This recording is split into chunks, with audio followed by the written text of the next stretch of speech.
Muy bien, pues oremos para empezar. Señor, gracias por esta mañana y gracias por esta oportunidad durante 8 semanas que hemos tenido para estudiar y profundizar en tu palabra, Señor. Señor, yo pido que tú pulas en las mentes de las personas pues las cosas que a lo mejor no he enseñado bien, y que tomes las cosas bien enseñadas para nuestra edificación y para la extensión de tu reino. Señor, pedimos por hoy, por los que vienen en el camino todavía, por la enseñanza acerca de Apocalipsis. Señor, pedimos tu iluminación para entender este mensaje, esta revelación de tu Hijo a través de tu siervo Juan. Señor, gracias por las vidas y la dedicación y el esfuerzo de los estudiantes en este curso. Pido, Señor, que les des tu sabiduría y tu concentración, perseverancia, para poder terminar bien esta clase. En tu nombre oramos. Amén. Pues, bienvenido. Esta es la segunda semana sobre Apocalipsis. La vez pasada, el sábado pasado, vimos cuestiones de autoría, destinatarios, fecha, lugar, un poquito del propósito, el tema de Juan al escribirlo. Y lo que vamos a hacer hoy es ver maneras de interpretar el libro, su contenido y estructura, mencionar algunos aspectos literarios y terminar con un resumen del mensaje de Apocalipsis para la iglesia hoy. ¿Ok? Entonces hoy es Apocalipsis parte 2 de 2. Primero vamos a hablar de la interpretación de este libro. Brevemente mencionamos la semana pasada algunos acercamientos diferentes, algunos acercamientos hermenéuticos diferentes al libro. Y hay una lista más larga, pero en general, estos son los 4 acercamientos, o las 4 perspectivas acerca de cómo leer y cómo entender el libro. Pues en primer lugar hay el acercamiento preterista, y por la palabra preterista entendemos pasado, ¿sí? Este acercamiento también es conocido como el histórico contemporáneo y es el más común en nuestros días. En pocas palabras, eso es lo que quiere decir. Este acercamiento entiende el libro exclusivamente en términos de su contexto dentro del primer siglo. Aquí vemos la influencia liberal dentro de la iglesia cuando los autores como Carson y Moo mencionan que es la perspectiva más común en nuestros días. Simplemente la mayoría de los intérpretes hoy dicen: Juan escribió pensando en su siglo, en su contexto, en su momento histórico. Nada más, nada menos. Por eso dice que entiende el libro exclusivamente en términos del primer siglo. Por lo tanto, dicen ellos, los símbolos de las visiones de Juan aluden a personas, países y acontecimientos del mundo de aquel tiempo solamente. Y su propósito, el propósito de Juan al escribir esta visión, es simplemente exhortar a sus lectores en este momento en el Imperio Romano a permanecer fieles a Cristo mientras esperan que Dios les introduzca en su reino eterno. Entonces ellos dicen, Juan escribió para la iglesia en Asia de su tiempo, en el primer siglo, y debemos entender el libro simplemente en términos del pasado, de la historia antigua. Este es el primer acercamiento. El segundo acercamiento se llama el acercamiento histórico y fue una perspectiva que llegó a ser popular durante la Edad Media.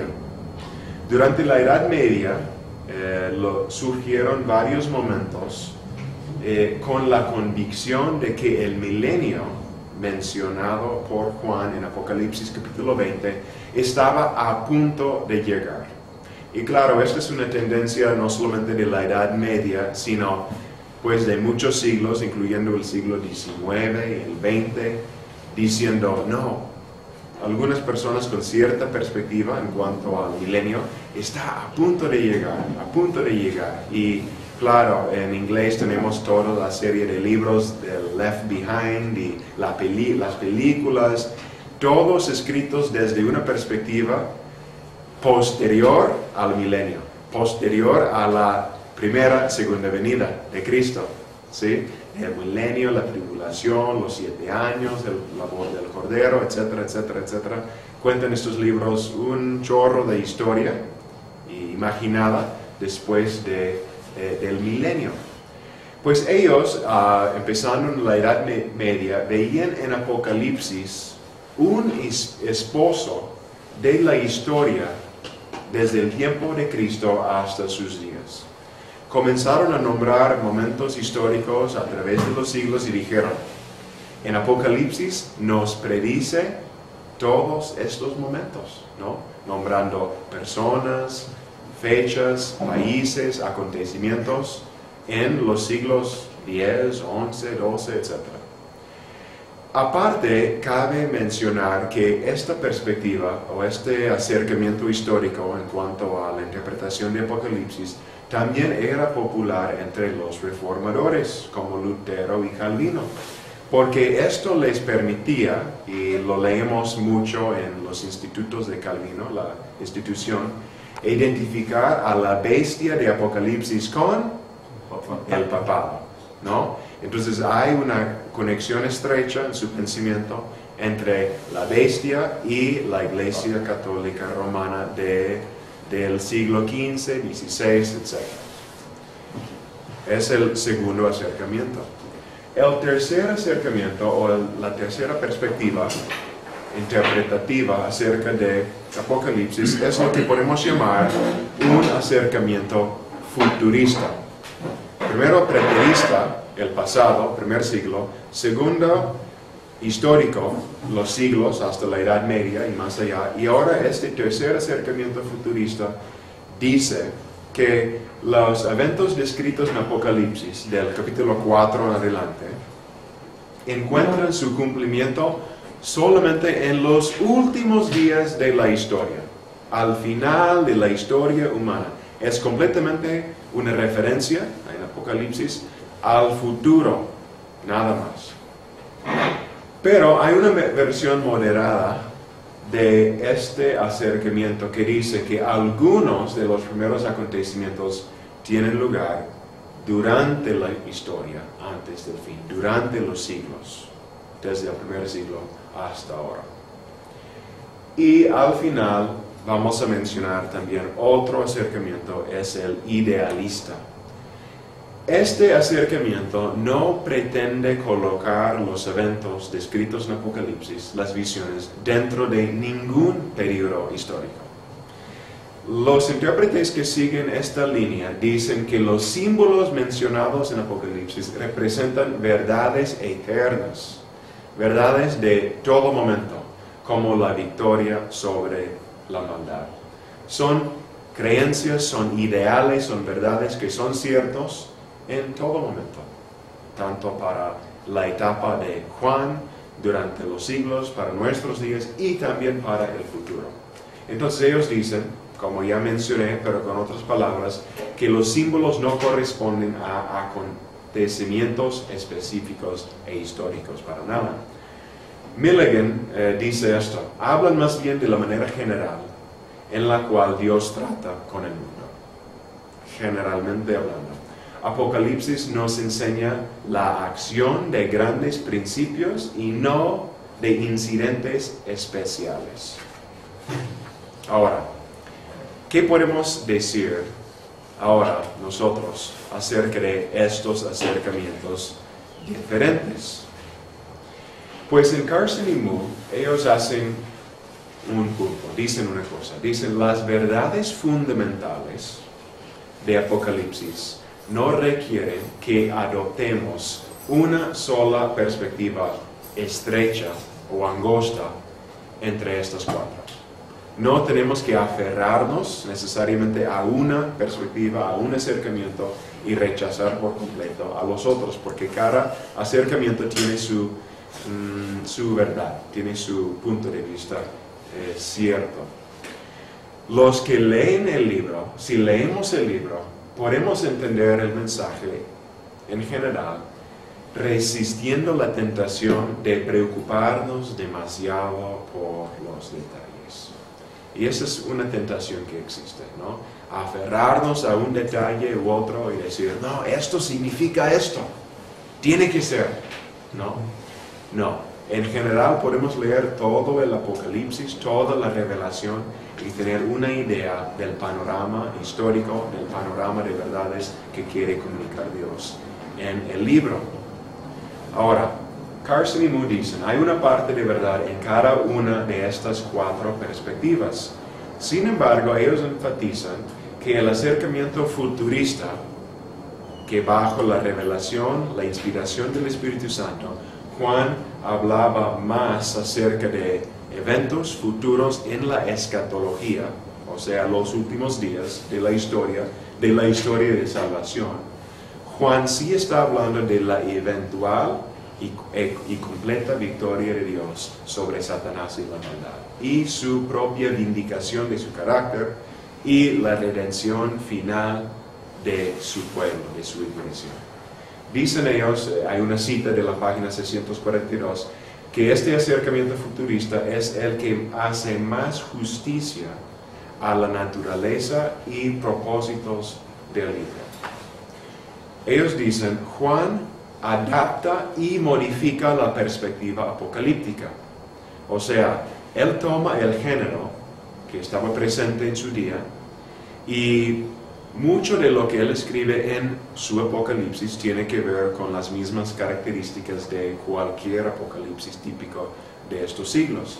Sin embargo, Juan toma la libertad de adaptar ciertos aspectos, ciertas características del género a su uso, por sus propósitos. Ellos, los autores judíos, y aquí va una diferencia entre el típico Apocalipsis y el de Juan, los autores judíos esperaban la irrupción o la entrada por fuerza del reino de Dios en su tiempo. Juan, más bien, presenta una visión elaborada del establecimiento del reino de Cristo en la historia. Entonces, el enfoque de Juan sí tiene que ver con su tiempo y su siglo, pero él está contando prácticamente una historia de siglos y de siglos. Una historia que alcanza el pasado y el futuro. Una historia arraigada en la vida y la persona de Jesucristo, pero un panorama mucho más amplio, mucho más total que una simple referencia a la entrada de Dios en estos días, en su mundo. Ahora, encontré, un comentario más. Sin embargo, aunque Juan describe el tiempo del fin, lo hace con el trasfondo de su situación en el primer siglo. Entonces, cuando dice la gran ramera, es claro que menciona el Imperio Romano. Hay un vínculo fuerte ahí. Sin embargo, esto sigue simbolizando cualquier oponente, cualquier pensamiento arraigado en todos los días, en nuestros días inclusive, que rechaza a Dios y busca la honra y el honor por sí mismo. Mi amigo David Gifford, en su página web, giffmex.org, ofrece 4 principios muy útiles para interpretar el libro. Entonces quiero mencionar estas cuatro cosas que él menciona aquí, después de tomar en cuenta los comentarios de Carson y Moore y otros autores también. En primer lugar, él dice, debemos asumir que el autor escribió para consolar y ayudar a sus contemporáneos, en vez de especular que es una ventana a detalles futuristas que sus contemporáneos no podían entender. ¿Sí? Primero, tomamos el libro por lo que dice acerca de, pues, el contexto, el momento de Juan en el Imperio Romano. Entendemos el libro en primer lugar para su mensaje para los primeros lectores. ¿Cómo habrían entendido el mensaje de Apocalipsis las personas en las 7 iglesias en Asia? En Esmirna, en Filadelfia, en Tiatira, en Éfeso, etc. ¿Cómo habrían entendido ellos ese mensaje? En primer lugar. Y de hecho así leemos e interpretamos todos los libros de la Biblia, ¿no? Cuando leemos la Biblia, no podemos, y de hecho es una de las razones principales para este curso, no podemos leer la Biblia y simplemente decir, para nosotros esto significa esto. Claro, significa algo para nosotros hoy, pero para entender bien el mensaje de la Biblia, siempre, en cualquier libro, desde Génesis a Apocalipsis, en primer lugar tenemos que preguntarnos y estudiar, ¿cómo habrían escuchado esto los primeros lectores de estos libros o cartas o lo que sea? Los israelitas, la iglesia de los evangelios, las iglesias con las cartas de Pablo. Siempre es una de las primeras preguntas interpretativas que hacemos como estudiantes de la Biblia. Y es lo mismo con Juan y su Apocalipsis. Otro comentario acerca de la interpretación de Gifford, él dice, entonces, para aplicarlo al día de hoy, comenzamos con su significado para el primer siglo y solo entonces buscamos analogías con nuestro tiempo. Y no analogías específicas y aisladas de momentos específicos en una congregación u otra, sino analogías entre la iglesia de Dios en el primer siglo, en su entorno, en su contexto, y la iglesia de Dios en nuestro entorno, en nuestro siglo. Analogías generales, paralelas, entre ellos y nosotros, porque a fin de cuentas somos parte de la misma iglesia, el mismo cuerpo, y tanto ellos como nosotros vivimos después de la obra redentora de Cristo, después de su resurrección y su ascensión. Otro comentario, tercer comentario, dice, Apocalipsis es un libro de muchos símbolos y números. Podemos asumir que los números y las imágenes son simbólicas en vez de imágenes fotográficas del futuro, a menos que haya considerable evidencia que debemos entender la imagen literalmente. No son fotos, no es una grabación por video de sucesos específicos que van a pasar como una visión clarita del futuro, sino es un símbolo, es una representación y debemos entenderlo como tal. Juan usa el tiempo pasado porque está describiendo lo que vio antes de escribir. Sin embargo, muchas cosas que él vio se cumplirán en el futuro. En la manera específica no sabemos cómo, pero es una visión. ¿Sí? Bueno, eso es un resumen de unas perspectivas acerca de cómo entender el libro, cómo interpretar el libro y cómo tener un poquito de cuidado con nuestra lectura y me parece bien fundamentados estos comentarios. Ahora, ¿alguna pregunta que tienen ustedes acerca de la interpretación en general del libro? Roberto. Yo encuentro muchas matemáticas ahí, porque es un libro, digamos, de números. Sí. Podríamos decir que él utiliza mucho el modelo de ¿cómo se llama?, que usan los judíos de la Gemara, que primero parte de 7. Sí. 7 significa una semana, pero es una semana de 7 semanas. Entonces puede ser alusión a días de 24 horas, o puede ser a periodos de años, o puede ser a periodos de milenios. Entonces como que no queda muy claro lo que decir, ¿no? Y es por eso que los exégetas que estudian a profundidad el libro no encuentran realmente por dónde irse, porque cada quien tiene una idea, por ejemplo, amilenialista, premilenialista, postmilenialista. Entonces hay muchas corrientes y yo encuentro mucha dificultad porque no puede uno ubicarse realmente. Y es que la Biblia tiene muchos simbolismos desde Génesis, porque eso de que 7 vueltas y que después de las 7 vueltas grita y cae el mundo, o sea, el 7 como que tiene mucha cuestión de énfasis en cuestión de la Biblia. Y por otro lado, luego Cristo dice, ¿cuántas veces voy a perdonar a mi hermano? Hasta 70, y él dice no 70, sino 70 veces 7, entonces te complica más la cosa, lo cual quiere decir que no hay un límite en cuestión de tiempo, en cuestión de periodos. O sea, para mí es un lenguaje muy difícil de comprender cuando lo literalizamos, pero si nos vamos a la cuestión simbólica, entonces lo tomamos con mucha naturalidad y no nos afecta. Exacto. Buen comentario. Sí, ¿alguien más?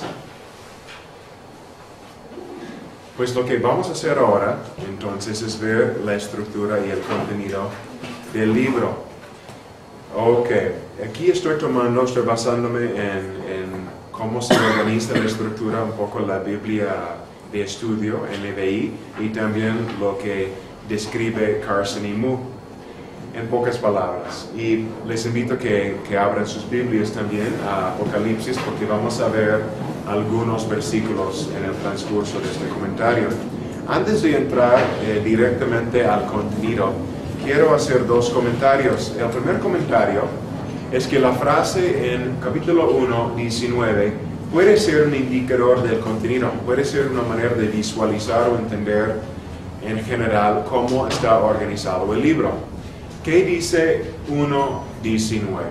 ¿Algún voluntario? Escribe las cosas que has visto, y las que son, y las que han de ser después de estas. Ok. Entonces aquí menciona el ángel a Juan 3 momentos: el pasado, el presente y el futuro.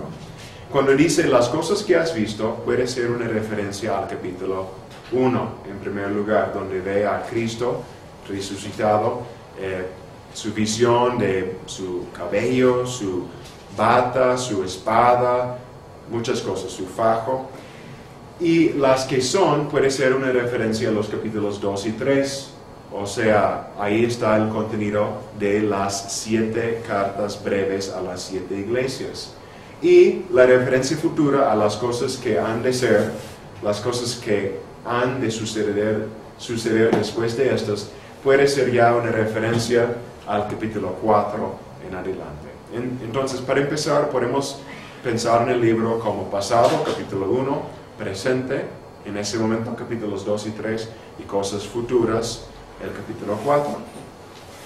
Ahora, otra manera de organizar o ver la estructura en este libro es que muchos han notado que las 3 series de 7 sellos, 7 trompetas y 7 copas, también nos da una base de estructura, porque tenemos los sellos en el capítulo 6 al 8, trompetas 8 al 11, copas 15 al 16, y al final hay como el desenlace de la visión.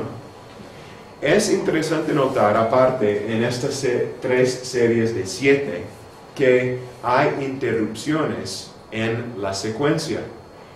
Yo nunca había notado esto antes de verlo en la semana. En primer lugar, hay una interrupción, que vamos a verlo más adelante, entre el 6º y 7º sello. Y hay una interrupción entre la 6ª y la 7ª trompeta. Luego no hay una interrupción entre la 6ª y la 7ª copa, pero hay otra interrupción entre las trompetas y las copas, y dentro de esta interrupción, que también menciona 7 cosas, hay una interrupción entre la 6ª y la 7ª cosa. Entonces es interesante porque el autor, o Juan, narra 6 cosas, y antes de concluir con la 7ª, hace una pausa y da otra visión, otro símbolo o algo, y luego ya concluye con la 7ª. Entonces una manera de ver el libro es estas 3 series de 7. Bien. El libro empieza con una introducción, donde en el primer versículo del capítulo 1 hay la mención de la revelación de Jesucristo. Esta referencia de quitar el velo, de dar a conocer, menciona las bienaventuranzas y menciona las 7 iglesias. En Apocalipsis 1:4 menciona el nombre. Quiero escuchar a 1:4. Si alguien puede hacerlo. Juan, a las 7 iglesias que están en Asia, gracia y paz a vosotros del que es y que era y que ha de venir, y de los sobre vuestra santísima fe, orando en el Espíritu Santo. De el que era, de lo que es y de él, ¿cómo dice? Ah, de de venir. El que ha de venir. Entonces es como un eco del gran yo soy de Dios. Yo soy quien soy, el que siempre ha sido, el que es y el que siempre será. Entonces hay como una referencia al mismo Dios del Antiguo Testamento en el nombre que da Juan de Dios. También en el 1:6 menciona Juan que los lectores son reino y sacerdotes. También es un eco de Éxodo, donde Dios dice a su pueblo, ustedes me serán un reino y sacerdotes. Y vemos también esta mención acerca del pueblo de Dios, acerca de la iglesia en el Nuevo Testamento, en 1 de Pedro 2, 9 y 10. Luego hay la visión de Jesús entre las 7 iglesias antes de la comunicación de las cartas. Menciona Juan su lugar de composición, está en la isla de Patmos, y dice, una vez que le manda a Jesús, una vez que le manda escribir lo que ve y mandarlo, tiene Juan que escribir lo que ve y comunicar estas visiones a las 7 iglesias. Bien. Luego seguimos con las cartas a las 7 iglesias. La semana pasada hablamos un poco sobre las características de cada ciudad donde estaban ubicadas las 7 iglesias. Ahora, estas 7 cartas a las 7 iglesias, hay muchos paralelismos entre cada carta. Cada carta tiene sus aspectos únicos, pero el formato de la carta es lo mismo. En primer lugar, siempre empieza con un saludo al ángel o al mensajero de la iglesia. Luego, hay una descripción del Cristo resucitado. Sigue, en tercer lugar, algún encomio o alguna alabanza para la iglesia, excepto en el caso de la Odisea. Siempre menciona Juan, el ángel a través de Juan, algo positivo acerca de todas las iglesias, excepto por la Odisea, la última carta. Y sigue casi siempre en 5 de las 7 cartas una crítica a la iglesia. Tengo esta cosa en contra de ustedes. Así dice el lenguaje muchas veces. Sin embargo, las cartas a Esmirna y a Filadelfia no mencionan ninguna crítica. Sigue una advertencia, una exhortación, casi siempre con esta misma frase, el que tiene oído, oiga, y al final una promesa acerca del futuro, la esperanza futura de los creyentes. Entonces las cartas tienen el mismo formato. Luego, antes de empezar con la primera serie de 7, hay una visión en los capítulos 4 y 5. Y en esta visión es un lenguaje hermoso de Dios soberano sentado en su trono, recibiendo toda la alabanza de los ángeles, de las multitudes y pues de los redimidos. Y ve Juan ante el trono de Dios a un cordero como inmolado, dice Juan. Obviamente el cordero es una referencia a Jesucristo. Y ahí tenemos un paralelo entre Apocalipsis y el Evangelio de Juan, porque ¿qué dijo en el Evangelio de Juan, Juan Bautista cuando vio a Cristo, cuando bajó al río para ser bautizado? He aquí el Cordero de Dios que quita los pecados del mundo. Entonces Juan el Bautista le llama a Jesús el Cordero, que a su vez era una mención al Antiguo Testamento del Cordero de la Pascua en Egipto, ¿sí? Ahí yo entiendo la palabra inmolado, pero literalmente, ¿qué es inmolado? Inmolado simplemente quiere decir sacrificado, ¿sí? Quemado, ¿no? Quemado, sí. Así se lo imaginó literalmente. Sí, bueno, dice en Apocalipsis que es un cordero como herido, ¿no? Sabemos que en la Pascua en Egipto pues fue un cordero sacrificado, comieron de la carne, pintaron los ¿cómo se llama? Linteles de las puertas con la sangre y claro, luego Jesús mismo pues derramó su sangre, ¿no? Pero la palabra inmolado, aunque podríamos investigarlo más, para mí simplemente quiere decir el cordero sacrificado, ¿no? El cordero que se ofreció, ¿sí? Y dice Juan en la visión que le es revelado que hay solamente uno digno de romper los sellos,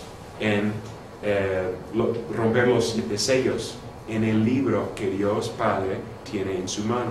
Y el único digno de abrir el libro, romper los sellos y abrir el libro es ese cordero. El escenario ahí para el drama es Dios sentado en su trono, lo que ya mencioné. Muy bien. Y luego se abre el libro en la visión, en el drama.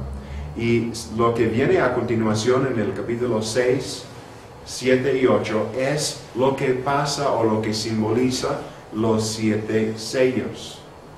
Cada sello representa un desastre. Entonces vamos a ver un poco el contenido de estos 7 sellos. En primer lugar, hay un sello que representa la conquista en la tierra. En segundo lugar, la matanza.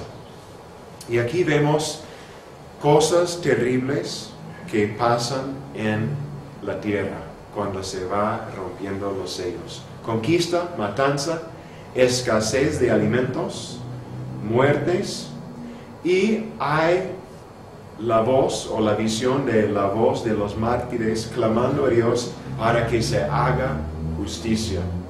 Entonces ahí vemos una mención de la injusticia sufrida por los mártires en el tiempo de Juan, ¿sí? Los que pues sufrieron en el imperio, los que dieron sus vidas, y ellos están clamando a Dios para que se haga justicia. Hay desastres naturales que son una expresión de la ira del Cordero contra la maldad en la tierra. Este es el 6º sello. Y después viene la interrupción entre el 6º y el 7º sello. En esta interrupción hay 2 visiones. Hay la visión de los 144,000 de las tribus de Israel sellados, dice Juan. Hablando de sellos, habla de estas personas selladas. Ahora, otra vez, aunque es muy común el número 7 en el libro, también es común el número 12. ¿Cuántas tribus había en Israel? 12.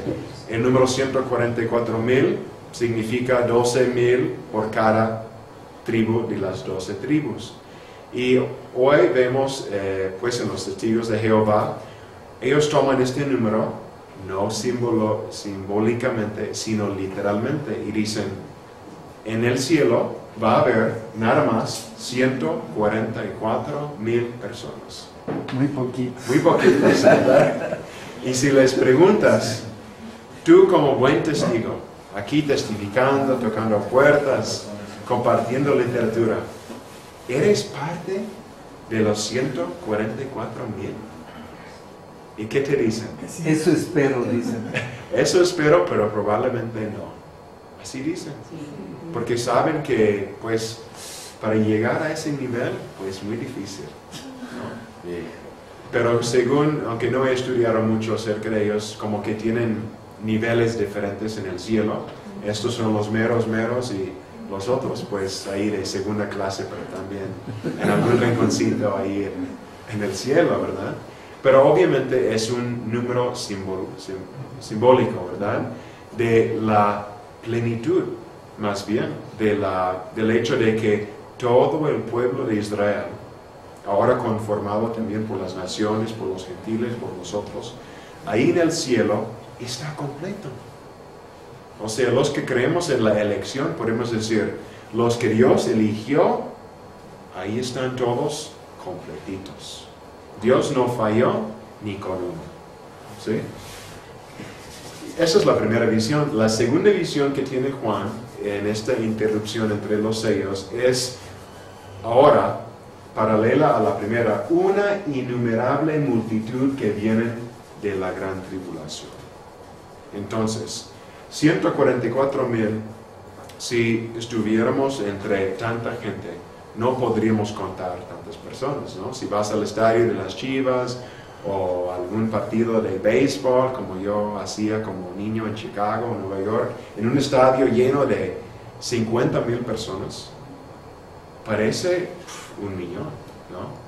Entonces, aquí Juan dice, hay una innumerable multitud. Y yo creo que hay un himno, no creo que se haya traducido al español, que tenemos en nuestro himnario en mi iglesia, la Iglesia Cristiana Reformada en Norteamérica. Y es uno de mis himnos favoritos. De hecho, cuando yo estaba en Estados Unidos el año pasado, predicaba en como 20 iglesias diferentes acerca de las misiones. Y muchas veces el himno final que escogí fue el número 620, el himnario. Y ese himno se llama Al lado del mar de cristal. Una referencia a esta visión de la innumerable multitud. Y muchas veces para introducir el himno yo decía, ¿por qué hacemos misiones hoy?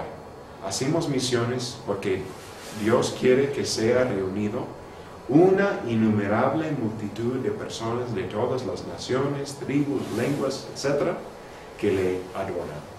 Y el himno tiene 3 estrofas, y las estrofas hablan de esta multitud al lado del mar cristal, vestidos de blanco, con palmeras en sus manos, diciéndole glorias a Cristo. Es un himno muy bonito y captura o capta muy bien, muy simbólicamente, en un lenguaje hermoso, esta visión futura de la multitud de cristianos en el cielo con Dios. Sí, Roberto. Una cosa que me llama mucho la atención, como para hacer una distinción a través de las vestiduras, menciona 3 clases de vestiduras: las vestiduras simples, o sea, las vestiduras blancas, las vestiduras dobles y las vestiduras de lino fino. O sea, como que hay un contraste en cuanto a lo que están vestidos, ¿no? No sé cómo se pudiera entender eso. Ok, no, yo nunca había notado esto, aunque sí las referencias al lino fino y todo me suena, pero yo nunca había notado que había una diferencia. Sí. Pues después de estas 2 visiones viene el 7º y último sello. Y después no sigue ningún desastre natural, ninguna cosa como antes de la matanza o escasez de alimentos. Simplemente silencio. Aquí tengo un error de ortografía. Silencio. ¿Sí? Y luego sigue la segunda serie de 7. Y la segunda serie son ahora las 7 trompetas, tocadas por los ángeles. Los ángeles tocan las trompetas y siguen más cosas, más desastres. Y a lo mejor esta es una cosa paralela a los desastres de los sellos. Hay granizo y fuego. Hay una montaña arrojada al mar.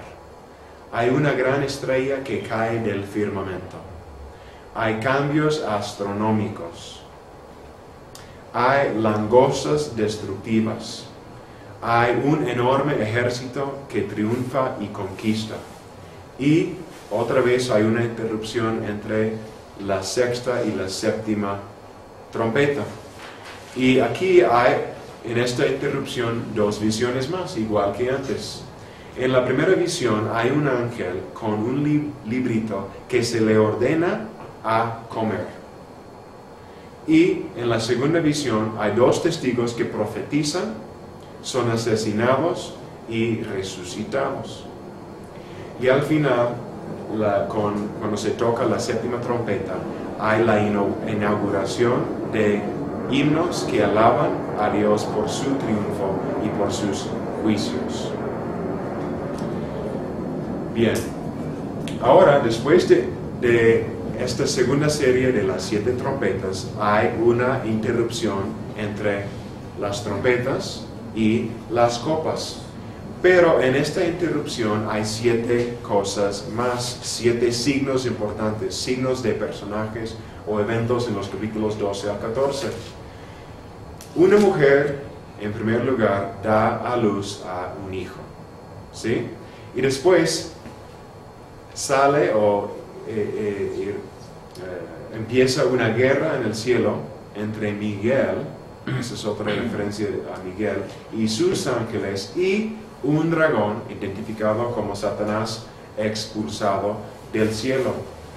Después de la guerra entre Miguel y sus ángeles y Satanás, hay una guerra en la tierra entre Satanás y la mujer y su hijo. Y al final, otro símbolo, hay la adoración a nivel mundial de una bestia que sube del mar. El dominio igualmente mundial de una bestia que sube de la tierra. La alabanza del Cordero por parte, otra vez, de los 144,000. Una interrupción de una visión de 3 ángeles. Y al final, el 7º signo es la siega o la cosecha de la tierra llevada a cabo por uno semejante a Hijo de Hombre y sus ángeles. Estos son los 7 signos que aparecen en estos capítulos entre las 7 trompetas y las 7 copas. Las 7 copas, aquí hay 7 ángeles con 7 plagas. Los que han triunfado sobre la bestia cantan alabanzas a Dios. Los ángeles salen del templo con las plagas y ellos esparcen sus copas de plagas sobre la tierra. Derraman el contenido de sus copas y cada derramamiento significa una plaga. La primera plaga son dolorosas úlceras en los hombres que tenían la marca de la bestia y que adoraban su imagen. La segunda plaga es el mar se convierte en sangre. La tercera plaga, los ríos y los manantiales de agua también se convierten en sangre. La cuarta, el sol emite un calor abrasador que quema a los hombres. Quinto, los dominios, la quinta copa, los dominios de la bestia son destruidos.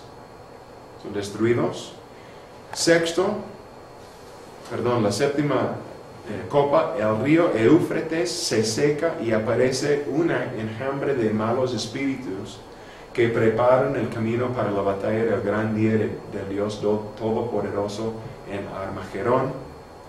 Y la séptima copa simplemente se pronuncia un hecho está, que significa, que expresa la absoluta destrucción terrenal. Y así termina las 7 copas, las 7 plagas. Después, en los capítulos 17 al 21, ya acercándonos al final del libro, vemos una visión o la continuación de la visión ya del triunfo del Dios Todopoderoso.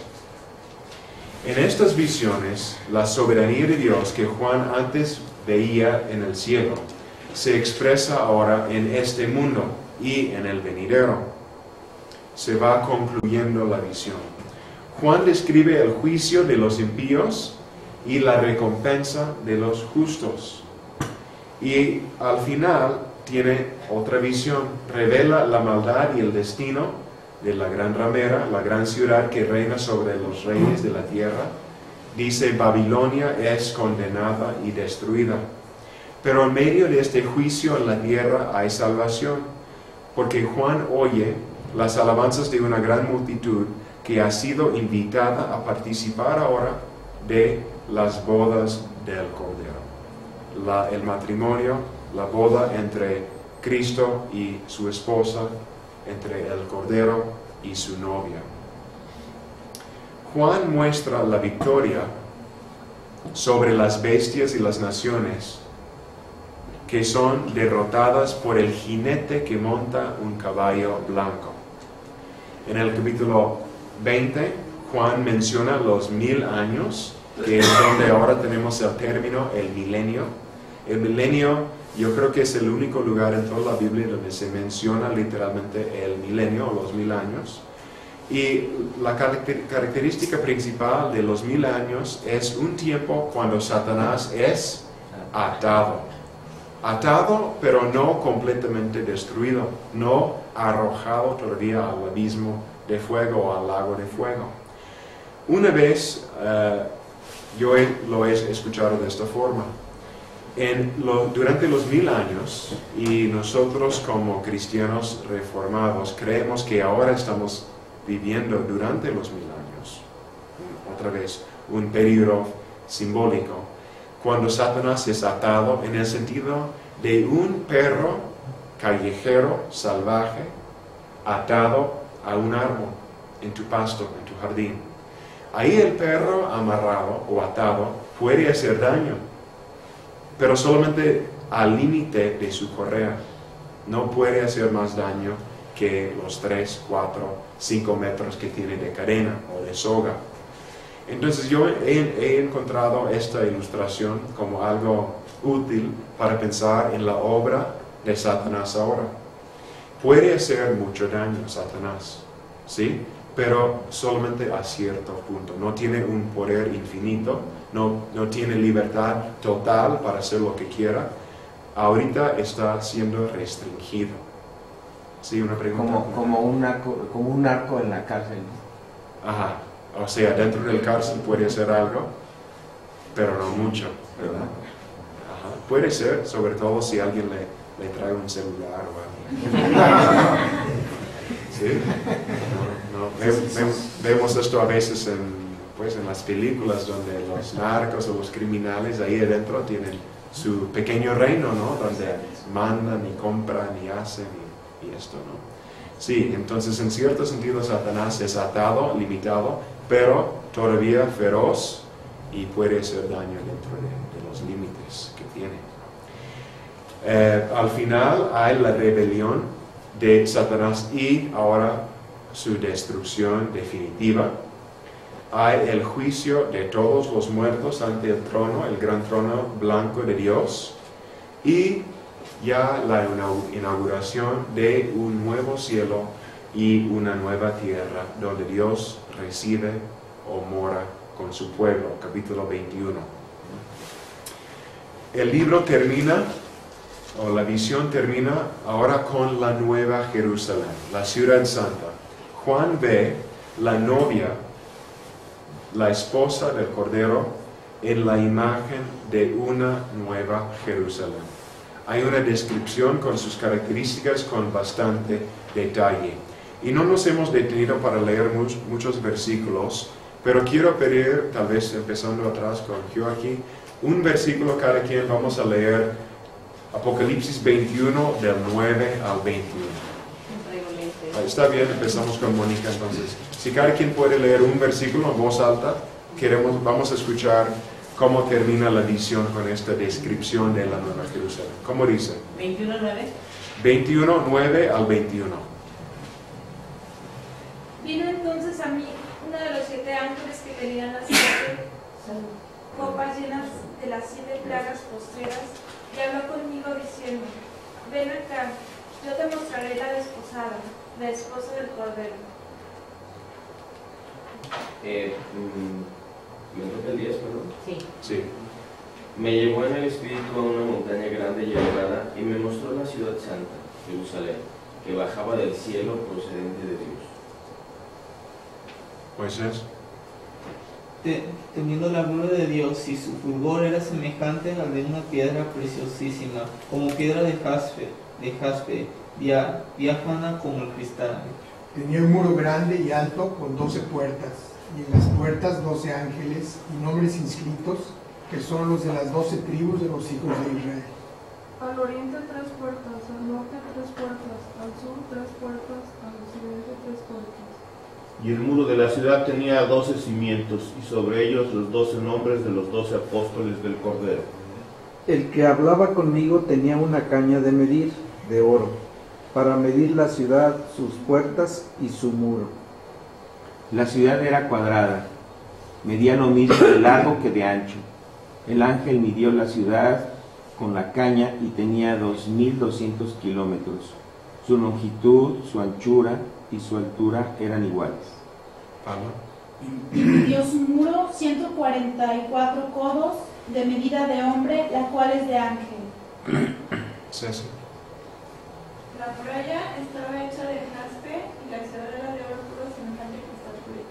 Y los cimientos del muro de la ciudad estaban adornados con toda piedra preciosa. El primer cimiento era jaspe, el segundo zafiro, el tercero ágata, el cuarto esmeralda. El quinto onix, el sexto cornalina, el séptimo crisolito, el octavo berilo, el noveno topacio, el décimo crisopraso, el undécimo jacinto, el duodécimo amatista.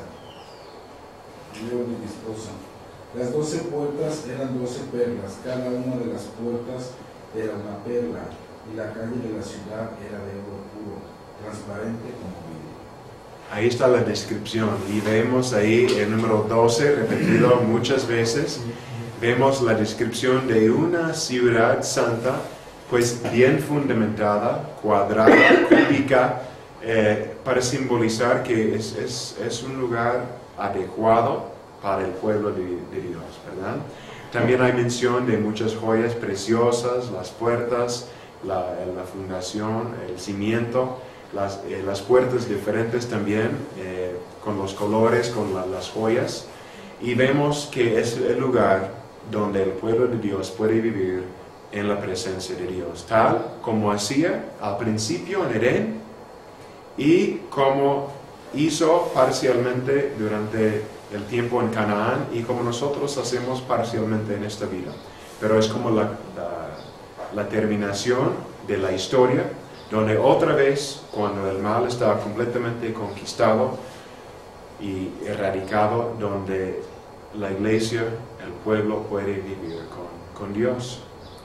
No habrá en esa ciudad necesidad de templo, sol o luna, porque Dios y el Cordero estarán ahí y no habrá maldad. Y dice que se enjugará toda lágrima, no habrá enfermedad, no habrá dolor, etc. Y el clímax de la visión es en los versículos 22, 6 al 9. David, puedes empezar con 22, 6 y cada quien un versículo hasta el 9 solamente. Ese es el clímax. Perdón, aquí él está citando a Jesús, prometiendo que regresará pronto y hay una última referencia a su experiencia visionaria. ¿Qué dice aquí? El ángel me dijo, estas palabras son verdaderas y dignas de confianza. El Señor, el Dios que inspira a los profetas, ha enviado a su ángel para mostrar a sus siervos lo que tiene que suceder sin demora. Mónica. He aquí, vengo pronto, bienaventurado el que guarda las palabras de la profecía de este libro. Moisés. Yo, Juan, soy el que oyó y vio estas cosas, y después que las hube oído y visto, me postré para adorar a los pies del ángel que me mostraba estas cosas. Pero él me dijo, mira, no lo hagas, porque yo soy consiervo tuyo, de tus hermanos los profetas, y de los que guardan las palabras de este libro. Adora a Dios. Muy bien, entonces ahí está el clímax de la visión y en los últimos versículos tenemos el epílogo donde a Juan se le promete que el mensaje de las visiones que ha visto es digno de confianza y que habrá una recompensa para quienes permanezcan fieles. Será el propio Jesús quien traerá esta recompensa en su venida que se producirá pronto. Ahora, para terminar lo de la estructura y antes de nuestro break, quiero mencionar nada más el paralelismo de las secciones según Hendrickson. Hendrickson es el libro que les mostré la semana pasada, Más que Vencedores.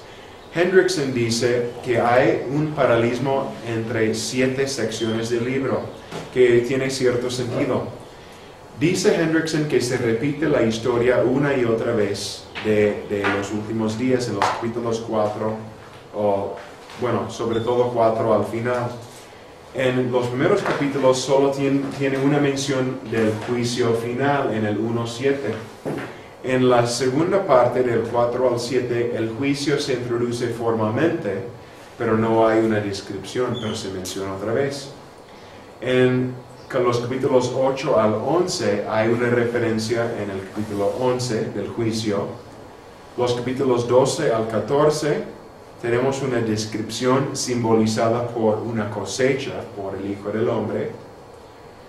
Tenemos en los capítulos 15 al 16 otra descripción simbólica en las copas, como copas. Capítulos 17 al 19, el énfasis ahora en el juicio final es aún mayor.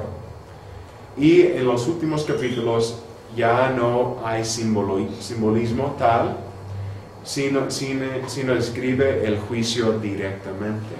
Entonces, es interesante esto porque es como se va intensificando la visión y sus referencias al juicio final.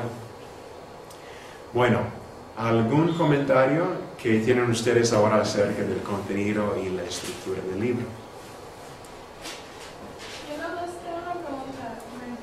¿Por qué dice describe al ángel? O sea, yo qué dice, es como si todo le estuviera diciendo al ángel. Bueno, no entiendo si es como si hubiera un ángel para cada iglesia y el ángel es el encargado de la iglesia, o no entiendo. Sí. Puede ser una referencia a los ángeles que pues vigilan, cuidan a las iglesias, o en lugar de ángel, la misma palabra, ángelos, en griego significa simplemente mensajero. Escribe al mensajero de las iglesias, o sea, la persona que va a llevar la carta, el mensaje a las iglesias, estas cosas. Entonces puede ser una referencia a un ser celestial, o puede ser una referencia simplemente al portador de la carta, el que lleva la carta. Y esto me hace pensar en tu pregunta la semana pasada de los 7 espíritus delante del trono. Ahí vi leyendo en Harrison que no es muy claro, o sea, es difícil de interpretar. Puede ser ángeles o puede ser el mismo Espíritu Santo, pero expresado como 7 espíritus. Pero es un poco difícil de entender.